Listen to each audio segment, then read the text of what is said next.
Hi, everybody. So, in the last discussion, we started talking about how the mitochondria impact the immune system. I want to get into that in a little bit more detail and then actually talk about one simple action step you and especially the elderly, vulnerable individuals in your life can take to protect yourself. So, there's this term called oxidative stress, and I encourage you to actually look it up. OXIDATIVE stress. Oxidative stress is basically a way to look at cellular stress, the amount of fire that cells have. So ultimately, for us to produce energy, we have to burn something in a way. And the mitochondria, as they're producing energy, they actually produce heat, stress. And you need a certain amount of that to actually produce electricity. So it's normal. Just like an energy generator, when it runs, generators run a little bit hot because you're burning gasoline, right? As long as that temperature control is perfect, you're fine. If oxidative stress suddenly starts increasing, if the temperature of the generator starts increasing, that's when you get into trouble. When mitochondria are running efficiently, cleanly, well, your temperature control is perfect. You're producing a lot of energy, a little bit of heat. That little bit of heat is easily taken care of and everything is great. When that goes wonky, the oxidative stress, and the mitochondria, when they don't work well, it's like all of a sudden little parts are clinking around and weird things are happening. A little spark comes out, all of this weird thing happens, and oxidative stress goes out of control because of the mitochondria. And this is something really, really, really important for you to understand. Fire, inflammation, so oxidative stress is the key piece that causes inflammation in our bodies. It is way more important than the gastrointestinal tract. It is ultimately way more important than any other system in the body. And you don't have to believe me. Just go ahead and look at this yourself.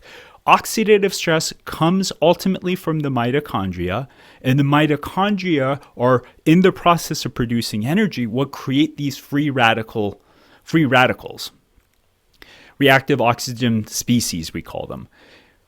When you optimize mitochondrial functioning, when you have optimal mitochondrial functioning, your amount of oxidative stress is less, which means you need to take in less antioxidants, whether it's glutathione, vitamin C, whatever foods you're eating, you need less of them to extinguish the fire because glutathione, vitamin C, NAC, all kinds of other antioxidants, what they ultimately do is act as fire extinguishing systems within our body.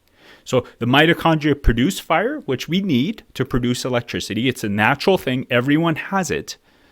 In the process, as that fire is going on, the glutathione and antioxidants basically put out the fire. It's almost like the cooling system. A little bit of fire, put it out. A little bit of fire, put it out. A little bit of fire, put it out. As long as that balance is maintained, you have perfect immunity. When that balance goes out of balance, when things go haywire, that's when oxidative stress starts increasing.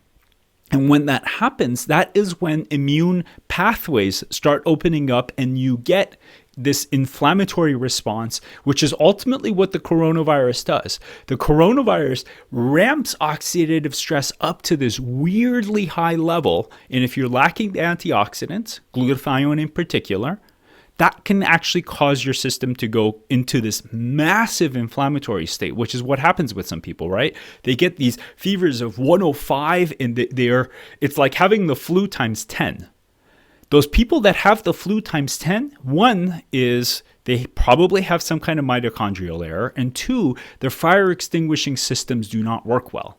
So we'll be talking about the fire extinguishing systems in the future. But right now, what I want you to understand is how do we keep the mitochondria nice and steady so they produce the right amount of electricity without causing too much heat, too much stress. And one of the things, there's a beautifully written article that has just come out. It's in preprint right now, and I'll be linking to it in one of our posts today. And what they actually talk about is how this piece, the oxidative stress mitochondrial coronavirus piece, is probably one of the core reasons why some people fall apart. So they talk about how, for instance, these poor people that ultimately pass away, they get this sludge. I'm sure you've heard of it. They get this sludge in their lungs, which is not the typical thing that we see with other viruses. And ultimately, the sludge basically keeps them from breathing.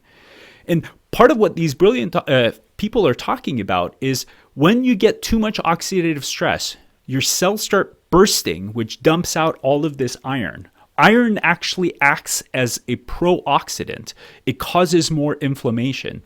And they talk about this entire pathway where you get too much fire, cells fall apart, you get more iron in the system that further causes the fire, and then the platelets, which are clotting cells, right? When you get a cut, what do the platelets do? They form a nice scab and ultimately keep you from bleeding to death. It turns out the platelets, the only thing they have in them that actually keeps them functioning is mitochondria. So when the mitochondria and the platelets are going wonky, so the mitochondria don't work well, you've got all of this fire on the outside because of the iron and everything that's going on with the virus. The platelets themselves don't have any kind of resiliency. And then you get that perfect storm. Platelets start falling apart. All of a sudden, the platelets start breaking within our airways, which then causes the sludge to form, which then causes, unfortunately, these horrible deaths, these horrible, scary deaths that no one wants to imagine. I encourage you guys to really sit back and think about this. This is a conversation that most people don't have, right?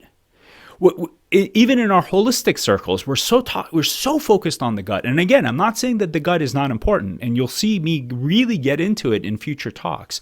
But when we become obsessed with one system, we say, this is it, this is all that there is, we forget about everything else that's in the human body. And the human body is a miraculous, incredibly sophisticated system. And when you can understand the system at this core level, all of a sudden the strange things, the weird things make sense. So what is one action step you can take to protect the mitochondria? One, get rid of the crap in your diet, especially sugar. Mitochondria do not like too much sugar floating around the system. It is not healthy for the mitochondria. For the elderly, for those people who are vulnerable, getting CoQ10 and giving them CoQ10 is actually really important. CoQ10 is an antioxidant. It is a protector of the mitochondria. CoQ10 helps the mitochondria run well.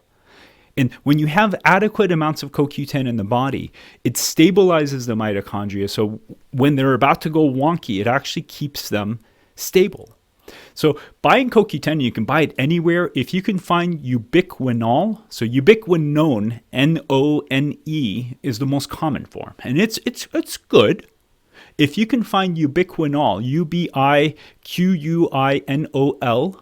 that is actually one of the better forms that absorbs better into the system and has a little bit more efficacy. But ultimately, finding a good CoQ10, Costco sells it. You can find it online. And I'm not going to really promote anything. For those of you that are interested, go ahead and message us and we'll go ahead and post it there. But I don't want to become this product spokesman person. But ubiquinol in general is a great way. And that is a simple thing along with some antioxidants like resveratrol, which is found in red wine, vitamin C, to actually stabilize and protect the mitochondria so they don't go haywire once they get hit. Stay tuned. We'll get into more detail a little bit later, okay? This is Dr. K.